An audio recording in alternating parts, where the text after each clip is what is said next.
Assalamualaikum warahmatullahi wabarakatuh. Waalaikumsalam. Selamat sore kawan-kawan dialektik.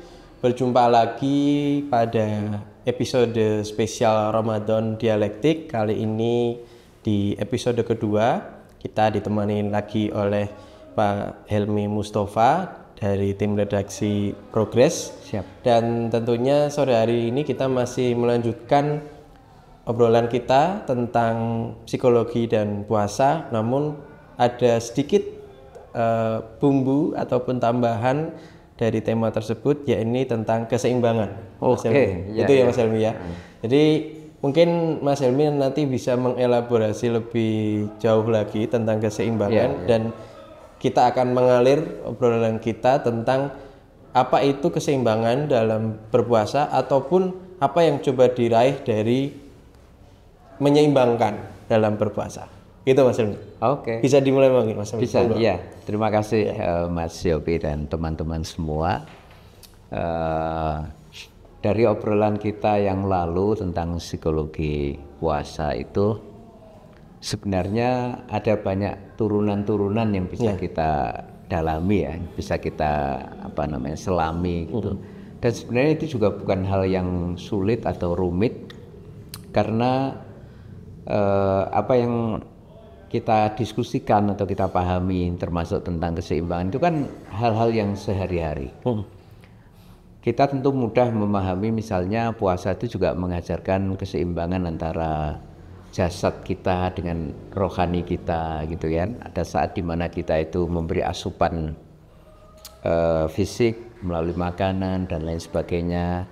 Tapi pada saat itu dihentikan atau puasa, seakan-akan itu lambang bahwa rohani kita yang sedang digenjot. Jadi antara fisik dengan batin, antara rohani dengan jasmani kita itu balance gitu, seimbang. Dalam kehidupan sehari-hari juga keseimbangan itu hal yang natural.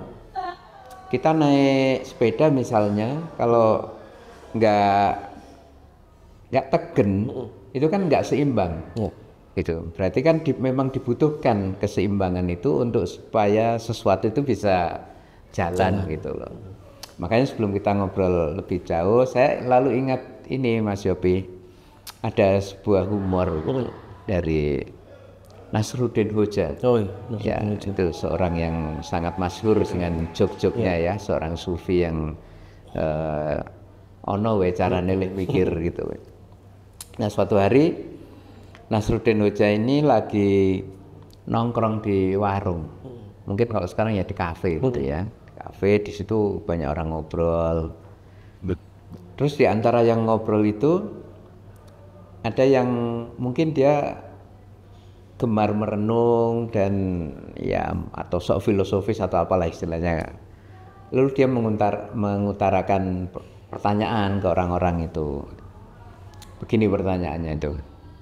Kenapa ya orang-orang itu ada yang hilir mudik gitu ya, ada yang semua hilir mudik, ada yang dari barat ke timur, kemudian ada yang dari timur ke barat, ada yang dari selatan ke utara, sebaliknya dari utara ke selatan. Jadi orang tuh hilir mudik ke semua arah gitu. Itu pertanyaan yang sangat filosofis yang dilontarkan ke orang-orang yang ngumpul di situ, di antaranya Nasruddin Hoja. Nasruddin Hoja jawab gitu kan, dia menjawab dengan santai gitu kan. Kenapa orang-orang itu hilir mudik dari timur ke barat, dari barat ke timur, dari utara ke selatan, dari selatan ke utara gitu, tanya dia. Lalu dia menjawab, itu semua karena kalau semua orang itu bergerak ke satu titik di atas muka bumi itu jomplang. Artinya bumi jadi gak seimbang kan gitu kan, kata Nasruddin Hoja. Jadi hal-hal yang natural yang kita lihat itu sebenarnya di dalamnya itu berlangsung keseimbangan. Bumi mewadahi semua pergerakan orang itu sampai digambarkan kalau nanti semua menuju satu titik itu kayak miring gitu. Nah, kita naik sepeda juga gambaran dari keseimbangan. Kalau waktu kecil kita belum bisa itu kan koyo-koyo angel banget gitu kan. Nah ini begitu sudah bisa keseimbangan. Makanya salah satu pengertian balance atau keseimbangan itu kalau kita buka kamus di Google itu dictionary.com itu adalah kemampuan seseorang untuk menghasilkan suatu keadaan atau kondisi yang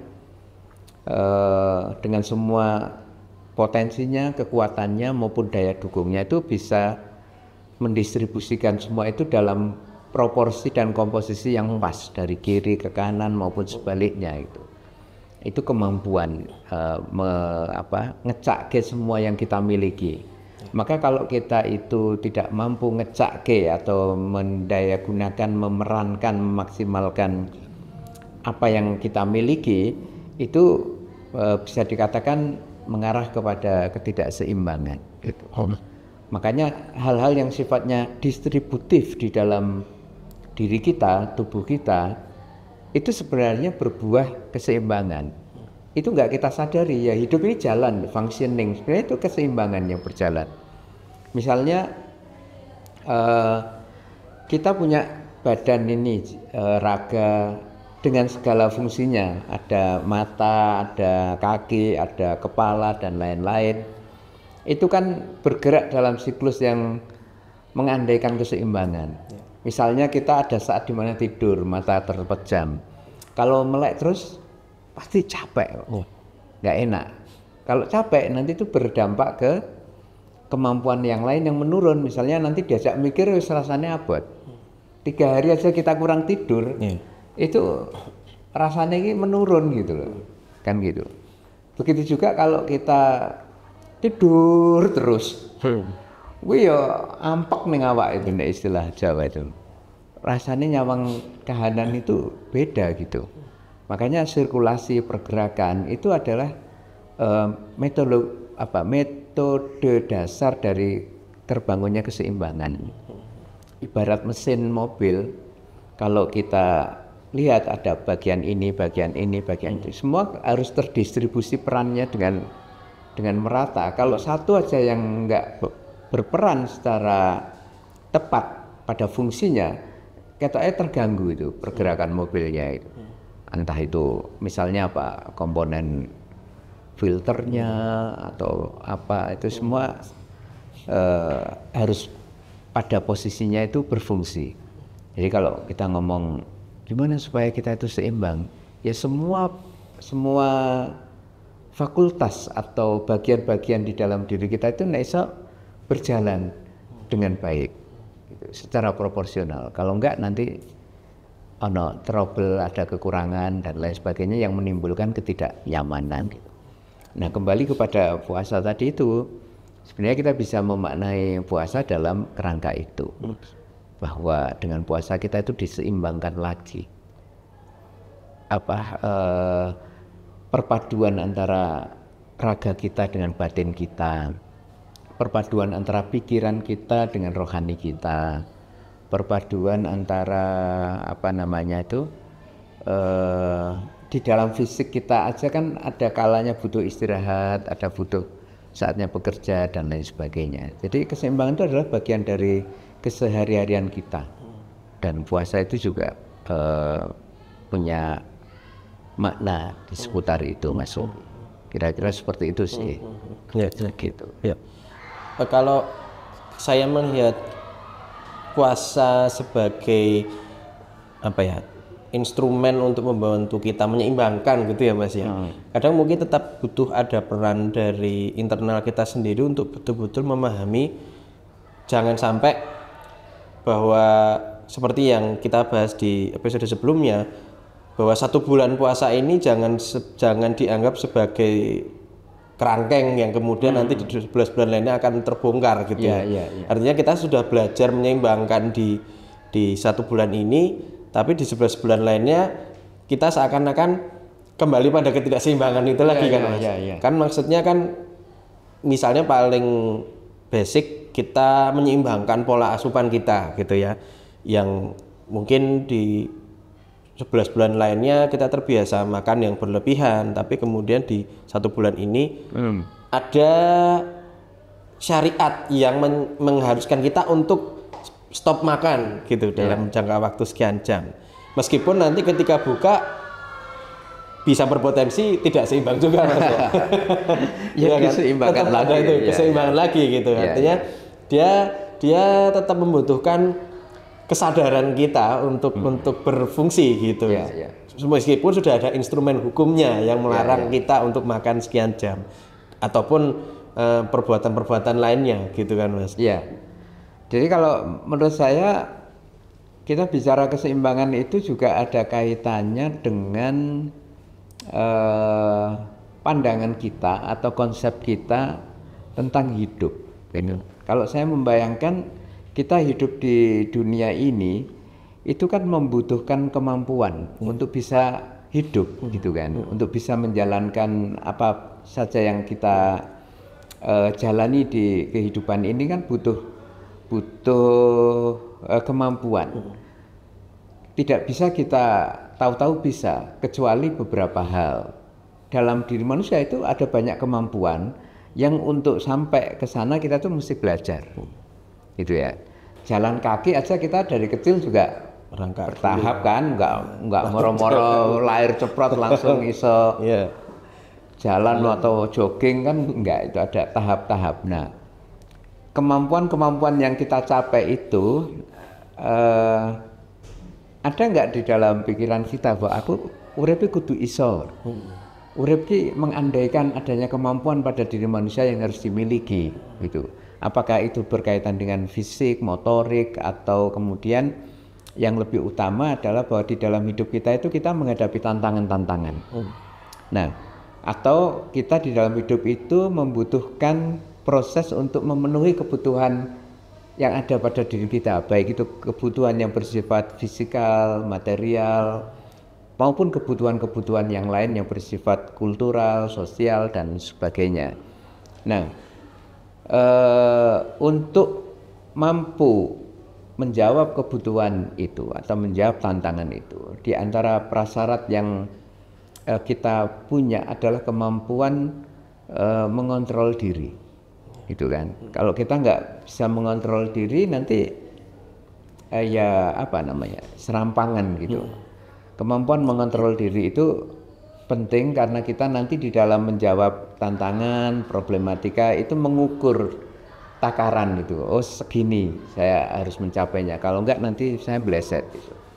Nah, puasa itu adalah salah satu gambaran bahwa di dalam hidup kita itu untuk mencapai tujuan kita tuh butuh proses. Nah, kemampuan apa yang dihasilkan dari puasa? Di antaranya adalah kemampuan psikologis untuk kita punya iso ngerem lah, iso berdamai dengan dorongan-dorongan yang sifatnya dari dalam maupun mungkin gangguan dari luar, bisa dikatakan seperti itu. Nah, skill itu penting maupun skill yang lain ya, tapi intinya seperti itu. Keseimbangan itu adalah tadi itu kemampuan untuk kita menjawab kebutuhan dengan baik, dengan proporsional. Kalau enggak nanti ya imbalance gitu, tidak seimbang gitu. Mungkin kita bisa cari contohnya. Ketidakseimbangan ya, contoh yang paling sederhana adalah kita kalau mempersepsi sesuatu terlalu dalam misalnya gitu ya, lek bayangke apa kejeron itu kan jadi nggak balance. Jadi nanti bayangannya lebih seram ketimbang kenyataan gitu kan. Terus di sisi yang lain dia memberi porsi waktu dan energinya terserap hanya untuk satu perasaan tertentu gitu ya. Padahal mungkin dia harus pada saat yang sama memberikan ruang untuk pikirannya bekerja gitu, bukan hanya perasaannya. Jadi memanage antara pikiran, perasaan itu juga bagian dari skill yang harus dimiliki oleh kita gitu di dalam menjawab kebutuhan atau tantangan dalam hidup ini gitu. Ada beberapa peristiwa di mana orang itu karena berlebihan di dalam mikir sesuatu gitu, itu sampai rasa turu berhari-hari. Ada betul, kayak gitu itu. Overthinking. Apa istilahnya overthinking Overthinking. gitu. Kan eman gitu ya. Nah ini adalah sesuatu yang menjadi contoh tentang ketidakseimbangan yang itu bisa diseimbangkan kembali dengan memperkuat konsep yang ada di dalam diri kita tentang hidup ini kudu dilakoni piye toh. Di antaranya adalah ya kudu dilakoni dengan tegen dalam bahasa Jawanya itu, dengan tegen ini bahasa Indonesianya apa ya? Ya kememadaian di dalam menghandle sesuatu. Jadi piawai gitu Mas. Piawai gitu. Ya piawai tegen iso gitu. Jadi apa yang kita bicarakan dengan keseimbangan itu adalah kita bicara tentang how to handle ourselves gitu. Bagaimana kita bisa menghandle diri kita itu. Nah, puasa itu salah satu sumbangannya di sana menurut saya. Nah, kemampuan menghandle diri ini kalau dihubungkan dalam aspek-aspek psikologi, saya rasa kok itu penting ya, karena dia mendasari perilaku kita nanti, menjadi pemicu awal dari tindakan-tindakan kita. Kalau psikologinya menep, pikirannya menep, insya Allah hasilnya lebih sublim gitu, lebih matang gitu. Saya kira kita membutuhkan hal-hal di sisi itu gitu. Kalau tidak matang pikirannya nanti mengambil kebijakan jadi meleset atau tidak tepat gitu ya. Mempersepsi orang juga tidak tepat dan seterusnya. Di bulan puasa misalnya kita dengan dilemahkan fisik kita dalam batas tertentu, kita misalnya didorong untuk tidak punya tenaga nih arep gosip gitu kan.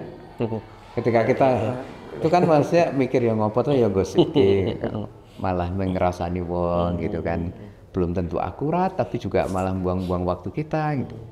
Nah proses-proses di dapur itu loh yang menurut saya itu kalau hidup itu enak. Jadi kita punya refleksi di dalam diri, punya mekanisme berpikir, angen-angen sebelum nanti menjadi output yang akan kita lakukan gitu. Jadi dimasak lagi lah gitu, seperti itu ya, seperti itu Mas. Kalau kita ambil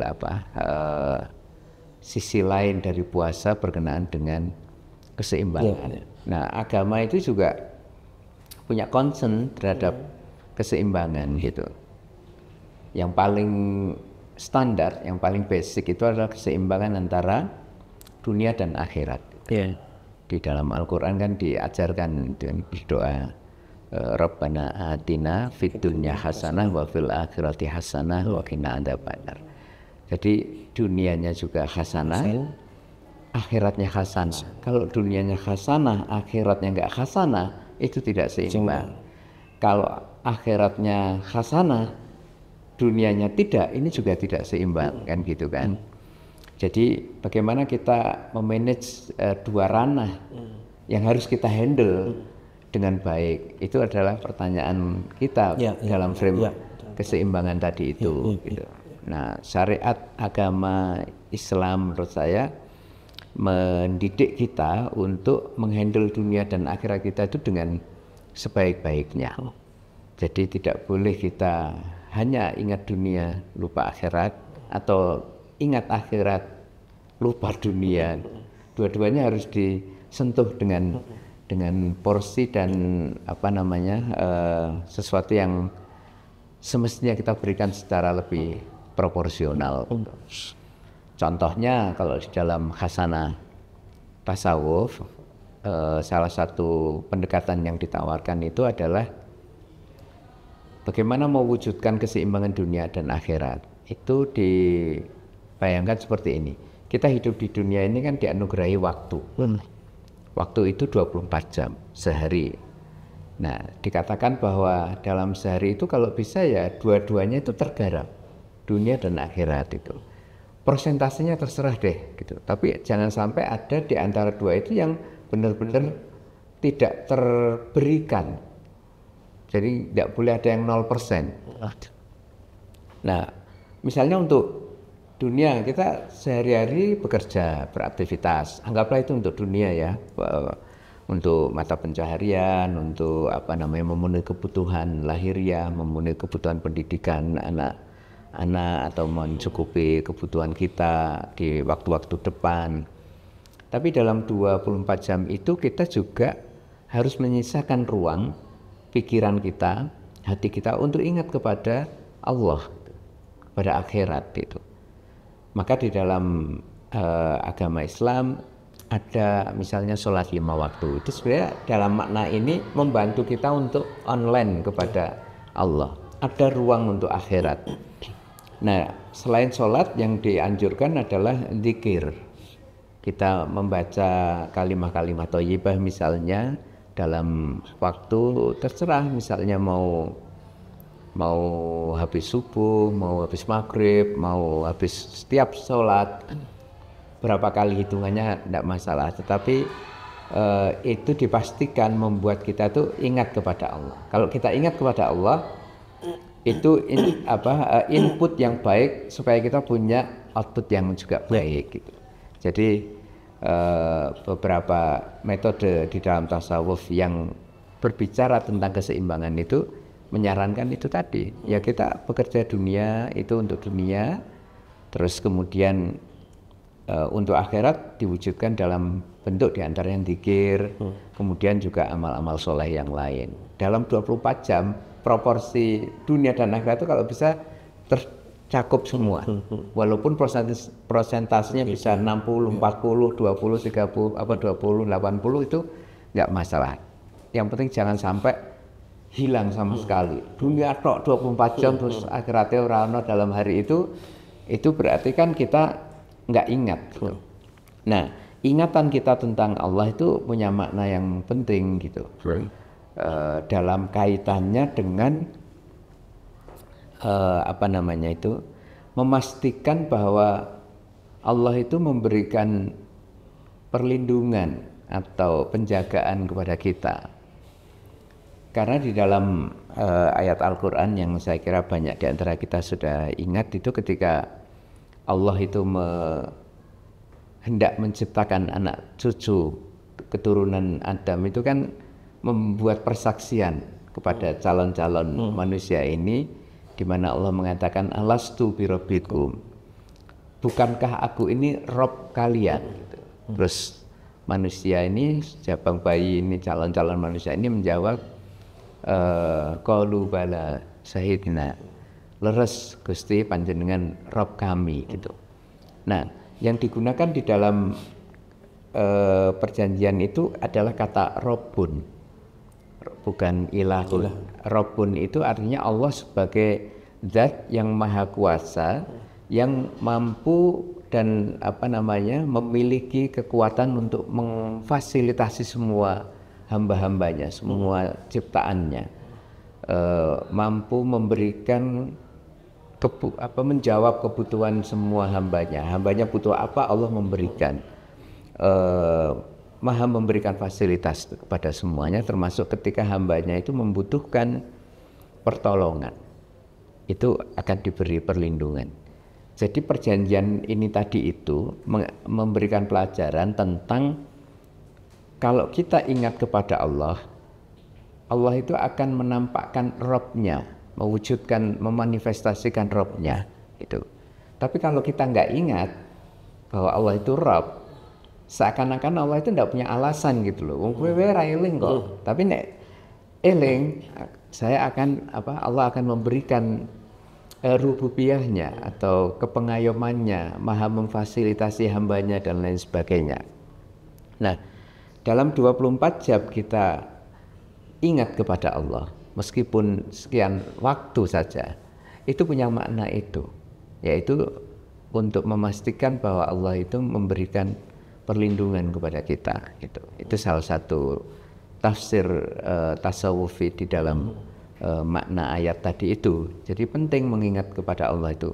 Nah, keseimbangan tadi itu antara dunia dan akhirat itu pada aspek ukhrawinya tadi itu berdampak kepada kehidupan dunia kita juga, yaitu ketika kita itu mendapatkan perlindungan dari Allah. Gampangannya salah seorang guru itu mengatakan kalau kita itu mengalami alangan, bahasa Jawa, sial dan lain-lain, boleh jadi itu berkaitan dengan ada bolong-bolong kita di dalam mengingat Allah Subhanahu wa taala.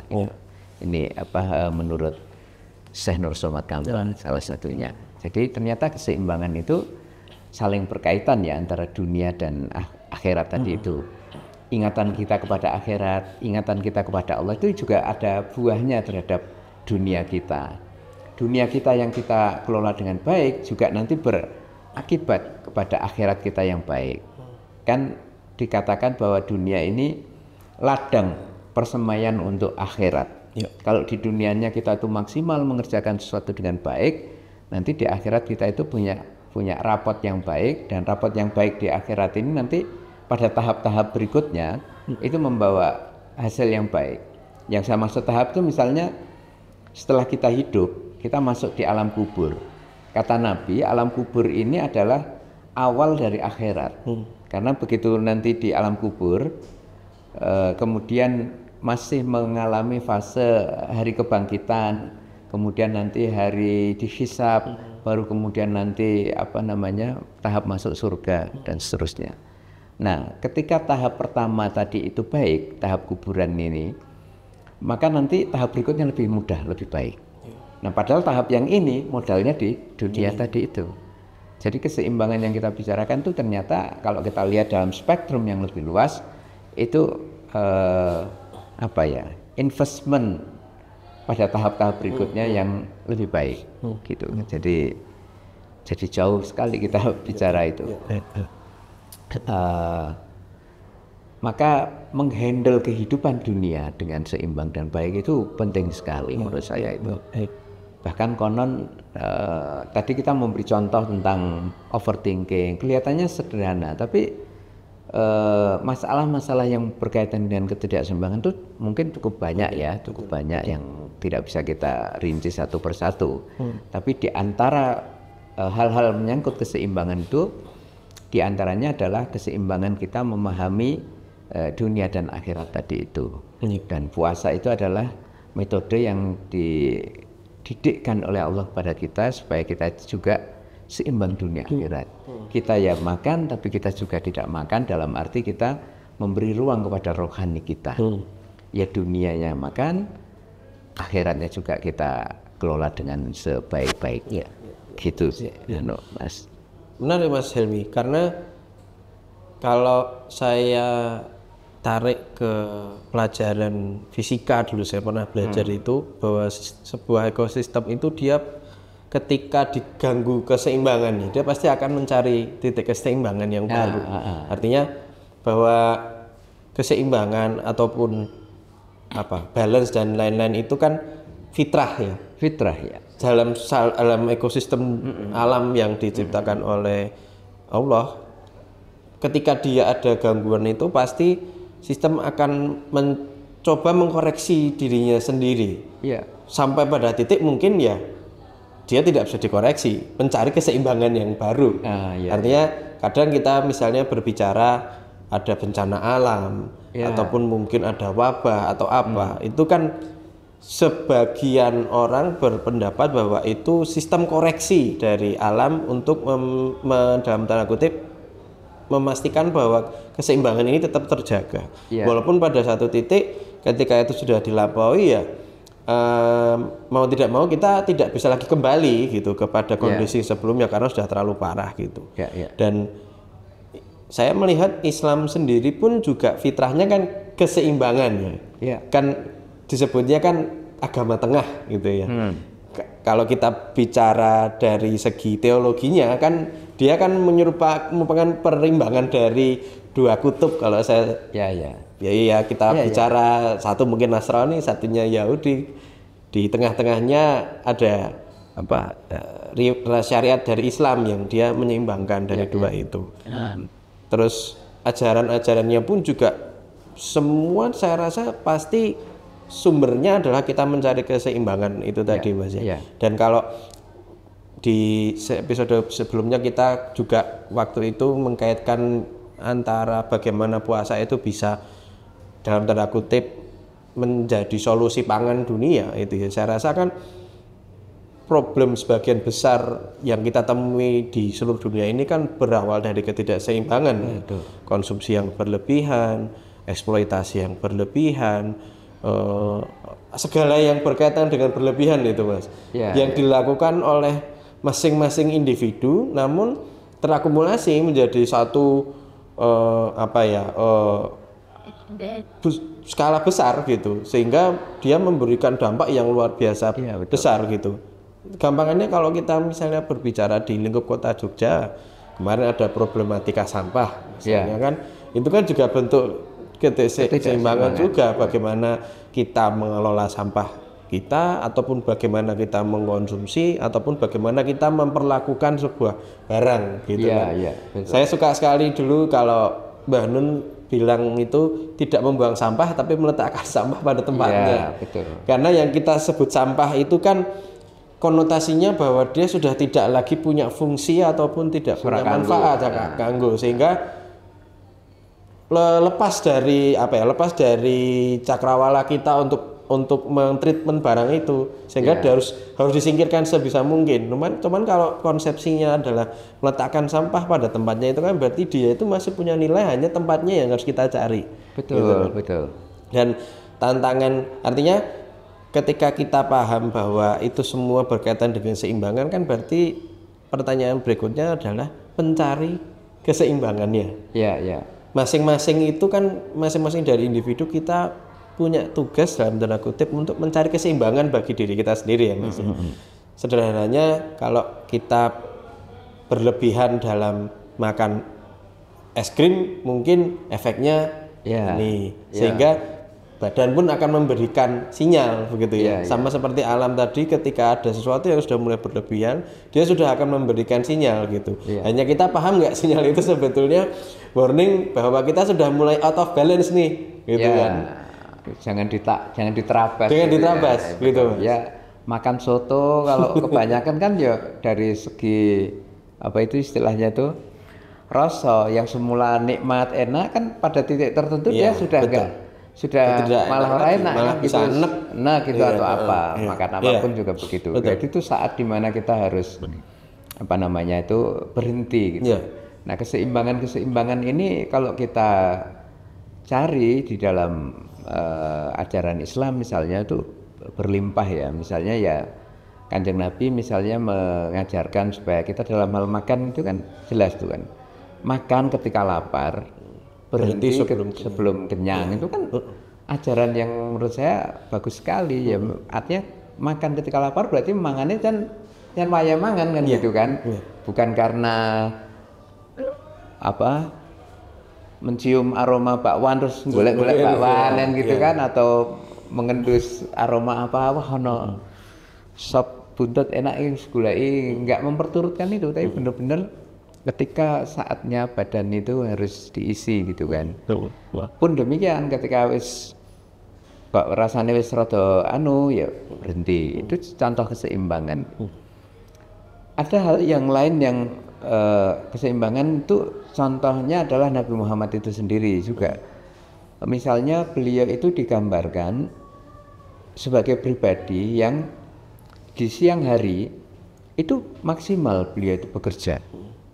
Nanti di malam hari belum maksimal di dalam ibaratnya itu bahasa beribadahnya. Jadi di siang hari bekerja untuk masyarakat, untuk untuk umat, untuk komunitas gitu. Nanti ketika malam beliau sholat malam dengan sungguh-sungguh, mendalam. Bahkan beliau setiap malam diwajibkan sholat tahajud gitu. Jadi malam untuk madhep nang Gusti Allah gitu, siang untuk integralitas dengan masyarakat. Itu contoh keseimbangan. Nah, apakah diri kita demikian? Kan gitu kan pertanyaannya. Apa 24 jam kita itu sibuk untuk diri kita dalam arti karir, pekerjaan. Bukan berarti itu hal yang jelek, tapi kita bicara keseimbangan gitu kan. Artinya ada ruang yang harus diisi untuk hal yang lain gitu. Nah, praktik-praktik keseimbangan itu kita bisa pelajari pada diri Kanjeng Nabi sebagai uswatun hasanah. Dan pada setiap porsi tadi itu siang hari beliau maksimal, bukan sekedar biasa-biasa aja, berprestasi sekali. Malam hari juga begitu, di dalam beribadah. Sampai-sampai beliau pernah dalam salah satu sholat malam itu bersamaan dengan turun salah satu ayat gitu, inna fi ikhtilafil laili wan nahari, al-ayah itu di mana Allah mengingatkan bahwa sesungguhnya di dalam pergantian siang dan malam dan seterusnya itu terdapat tanda-tanda bagi orang yang mau berpikir atau liulil albab. Itu Kanjeng Nabi itu menangis, mengguguk gitu sampai menjelang subuh. Ketika Bilal mencari itu menjumpai Kanjeng Nabi menangis. Tanya, loh kenapa Kanjeng Nabi kok menangis, ada apa? Engkau kan orang yang sudah istilahnya diampuni kok masih nangis segala macam itu. Kata Nabi, tadi itu turun ayat tadi itu inna fi ikhtilafil laili wan nahari, al-ayah itu, dan Nabi mengatakan celaka orang yang mendengar ayat ini yang dia tidak menangis. Saking dalamnya pesan yang disampaikan Allah dalam ayat itu, yaitu orang-orang yang dianjurkan untuk berpikir dan zikir. Dua hal yang harus dimiliki. Kalau mendengar ayat itu enggak nangis tuh sedih Kanjeng Nabi. Dan kita enggak nangis kan. Waduh, artinya sedemikian dalam antara siang dan malamnya Kanjeng Nabi semuanya berbobot.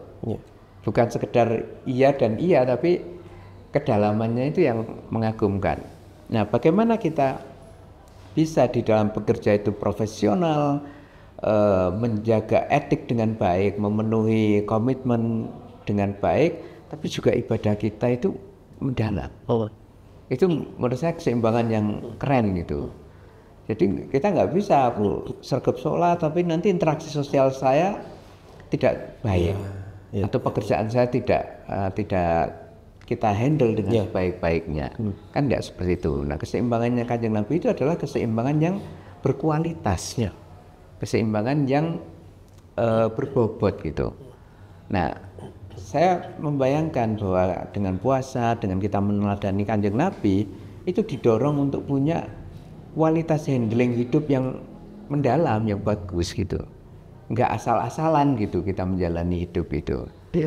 Baik di siang hari kita maupun malam hari kita, baik untuk interaksi komunitas kita maupun untuk hubungan vertikal kita kepada Allah, baik untuk interaksi sosial maupun zikir kita kepada Allah, itu semuanya dalam kadar yang mendalam, kadar yang berbobot. Itu keseimbangan yang oke banget gitu. Nah, bagaimanakah kita bisa sampai ke sana, itulah pertanyaan kita bersama kan gitu. Gitu Mas, kalau menurut saya. Tapi juga itu tadi yang Mas Yopi bilang, mencari keseimbangan sendiri. Itu sebenarnya mengisyaratkan bahwa janjane orang itu ada situasi enggak betah dalam ketidakseimbangan. Jadi orang bertahan lama di dalam ketidaknyamanan gitu, atau ketidakokean situasi, dia pasti ingin mencari keadaan yang balance tadi itu, ingin sing apik gitu ya. Kalau enggak berarti dia posisinya pengecualian, sakit atau apa gitu ya, saya kurang tahu gitu. Tapi ya sama seperti kita tidur misalnya, tengkurap kadang, tapi kan nanti satu titik kita pengen balik gitu kan. Itu dinamis, jadi keseimbangan itu juga nampak pada dinamisnya pergerakan manusia. Kalau enggak dinamis pergerakannya ya enggak seimbang. Masa ngadeg tok, gak ono lungguh kan gitu kan, atau jongkok tok enggak bergerak, enggak bangun dari jongkok dan seterusnya. Jadi ternyata dimensi keseimbangan itu ya banyak ya. Dinamis tadi itu, kemudian kualitas yang mendalam antara proporsi siang malam, kedalaman antara ibadah dengan kita menghandle kebutuhan duniawi dan seterusnya, itu dimensi-dimensi dari keseimbangan. Kalau kita bisa menghandle seluruh part atau fakultas di dalam diri kita itu dijalankan pada porsinya, diberi hak untuk tampil dengan baik, barangkali itu cara, kalau boleh dikatakan, supaya kita itu bisa mencapai keseimbangan mental. Mungkin ya, karena kalau tidak salah keseimbangan mental itu atau kesehatan mental itu ya keseimbangan antara jiwa, raga, pikiran, hati, dan lain sebagainya itu. Nah kalau part di antara itu tadi itu enggak berjalan, berarti kan kita terbawa ke arah tidak seimbang gitu. Teori sederhana saya seperti itu. Berarti sarana kita itu tidak terkena masalah-masalah yang berkaitan dengan mental health gitu. Itu ya maksimalkan berikan kesempatan pada part-part yang kita miliki dalam tubuh dan diri kita itu dengan sebaik-baiknya. Kita memberi hak kepada batin kita untuk menikmati keindahan, tapi juga pikiran juga ikut berpikir dalam waktu yang diatur gitu ya. Pada bagian-bagian yang semestinya kita mikir ya kita mikir, tapi enggak mikir terus kan. Sekali kita butuh santai, kita butuh guyon, tapi nek guyon terus kan yo ora apik kan gitu. Kita butuh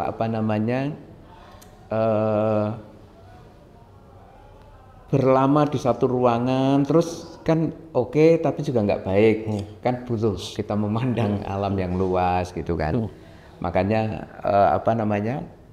berkeliling ke muka bumi itu salah satu anjuran agama gitu kan. Supaya kita ya seimbangin mata kita, pikiran kita, interaksi kita dengan alam yang bisa memapar langsung ke kita itu juga bagian dari kita itu punya modal untuk balance gitu. Intinya kalau kita tuh stagnan di satu posisi itu katanya ora oke gitu ya, tidak well gitu. Betul. Seperti jadi mungkin kita mengalami ketidakseimbangan, apakah itu stres atau apa bentuknya, itu karena ada part-part lain yang tidak kita beri haknya atau kita beri porsi secara memadai. Jadi nek pas dhewe stres, aku terlalu ngekei porsi ning hati berlebihan iki, emosiku tak perturutkan, tapi kurang menganalisis. Berarti kan aku harus mencari partner atau mencari situasi yang saya bisa menganalisis masalah yang membuat saya itu tertekan misalnya dan seterusnya. Jadi kembali ke kita menggambarkan manusia itu apa aja sih komponennya. Kalau yang paling sederhana ya komponen manusia itu ada jasad, ada rohani, ada akal, ada pikiran, ada jiwa. Kalau mau lebih lengkap lagi ya macam-macam apa terserah, tapi semua itu terseimbangkan di dalam functionnya atau berjalannya masing-masing itu. Nek akal tok kok ketoke piye wong ada saat dimana kita itu butuh berlabuh dengan keimanan, bergantung kepada Allah gitu. Enggak semuanya bisa kita treat dengan kemampuan akal tok gitu. Tapi nek akal tidak diperankan gimana wong akal itu juga instrumen yang penting dalam kehidupan, baik untuk menopang keimanan kita maupun di dalam kita menjawab kebutuhan. Jadi semuanya itu jalan. Nah kadang-kadang yang tadi di awal Mas Yopi bilang tentang ekstrim tadi itu kan karena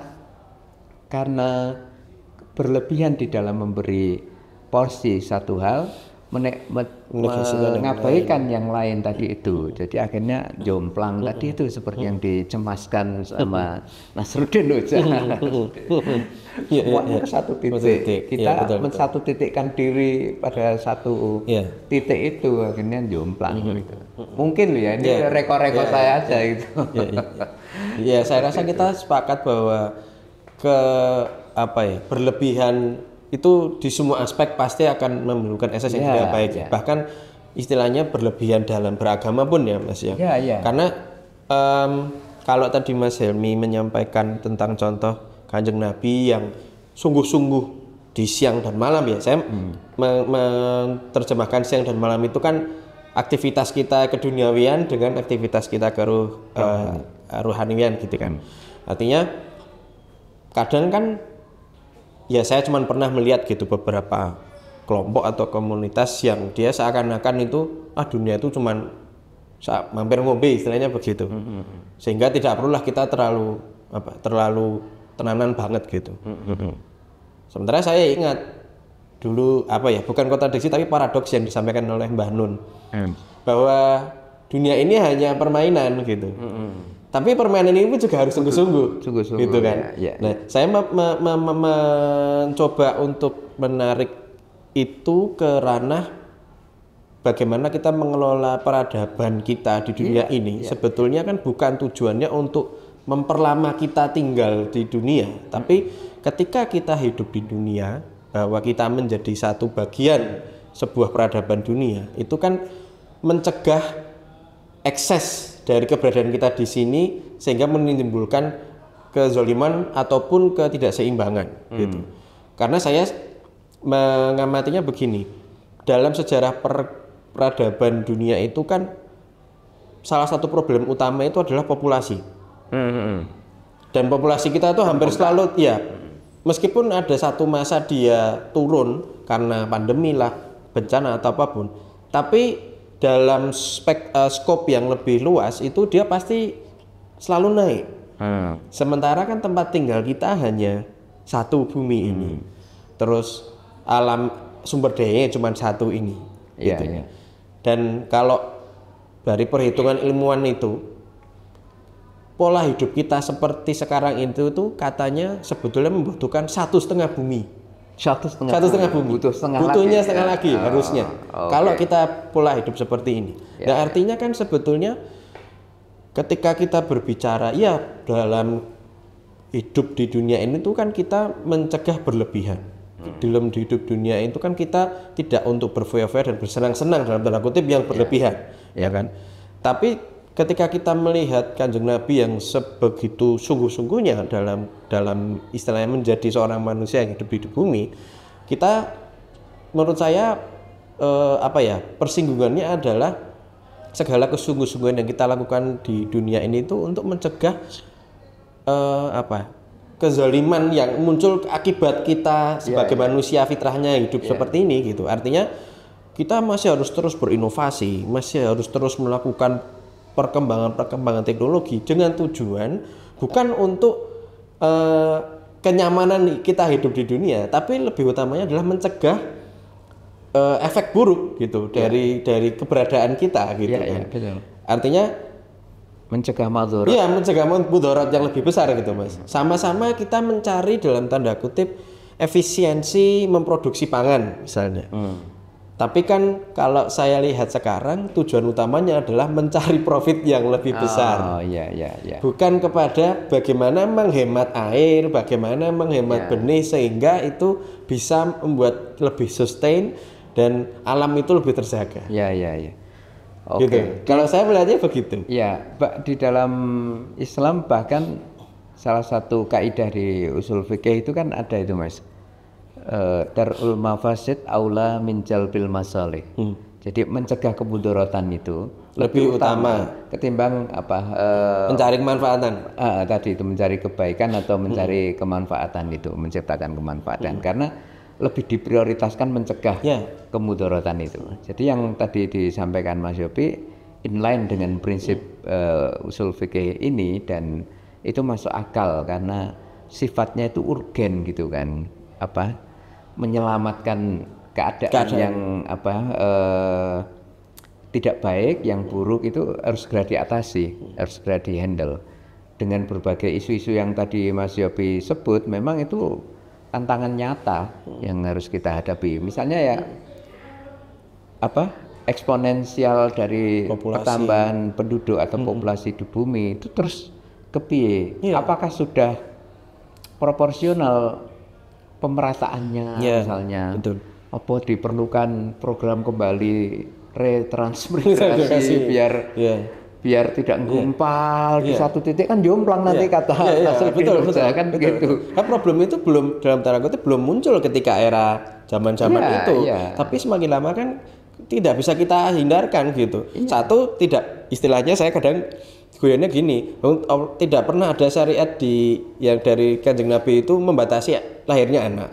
Kecuali kalau kemudian ada istilah satu keluarga 2 anak cukup. Ya itu kan baru, tapi kan tidak pernah dalam malah bahkan disuruhnya kan punya banyak keturunan, banyak rezeki kan begitu.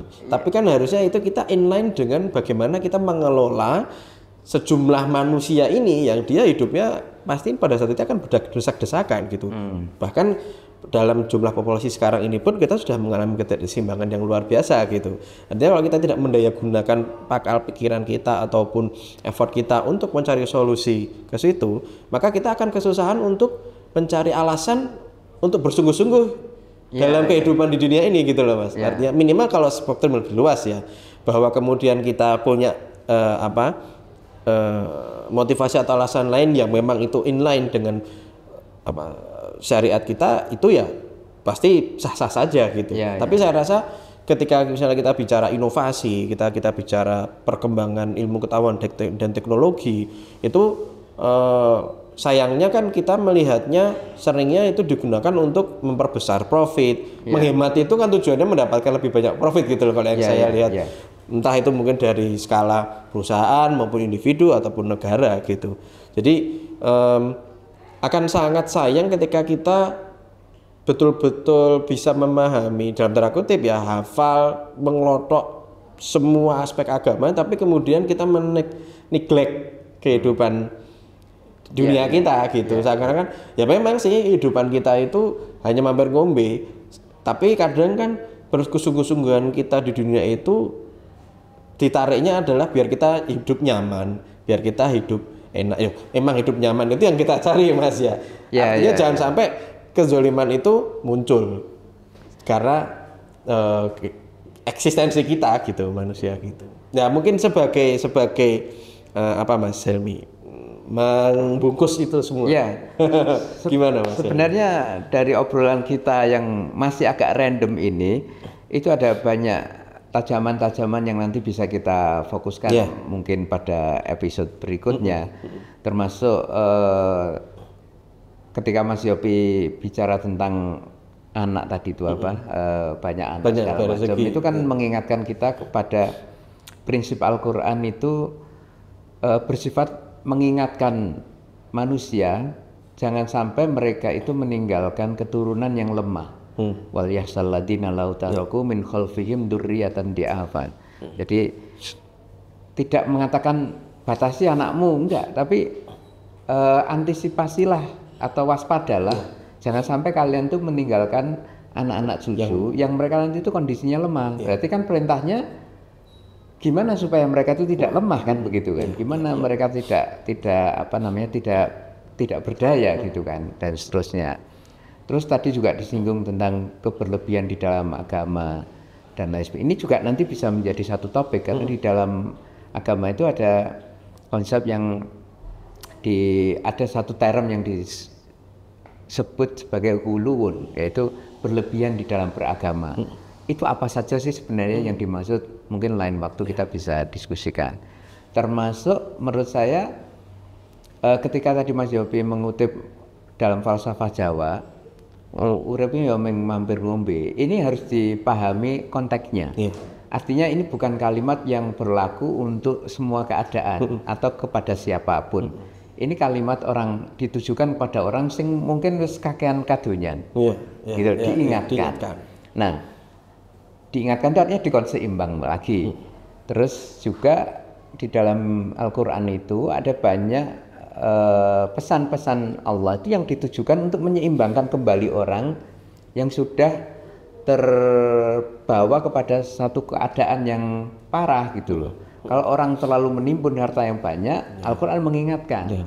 Tapi nanti kalau misalnya orang itu